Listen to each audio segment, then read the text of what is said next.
రోజు ఉదయాన్నే ఈ ఒక్క లడ్డు తీసుకుంటే సరిపోతుంది. మనకి రోజుకి కావాల్సినంత పోషక విలువలన్నీ దీంట్లో ఉంటాయి. Sunflower seeds 100 grams dry roast చేసుకుందాం, పక్కా తీసి పెట్టుకుందాం. 100 గ్రామ్స్ పంకిన్ సీడ్స్ని కూడా డ్రై రోస్ట్ చేసుకుందాం, వీటిని కూడా పక్కా తీసి పెట్టుకుందాం. 100 గ్రామ్స్ అవిసె గింజలను కూడా డ్రై రోస్ట్ చేసుకుందాం, అవిసె గింజలను కూడా పక్కా తీసి పెట్టుకుందాం.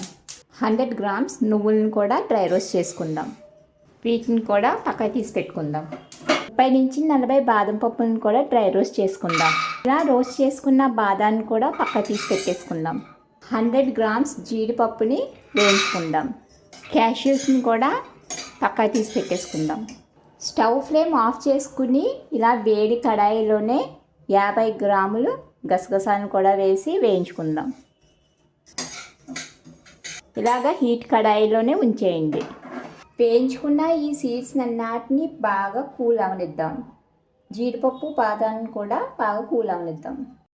300 గ్రామ్స్ సీడ్లెస్ ఖర్జూరం, వీటిని బ్లెండ్ చేసుకుందాం. మిక్సీ జార్ పూర్తిగా డ్రైగా ఉండాలి ఫ్రెండ్స్. ఇప్పుడు దీంట్లో ఖర్జూరం బ్లెండ్ చేసుకుందాం.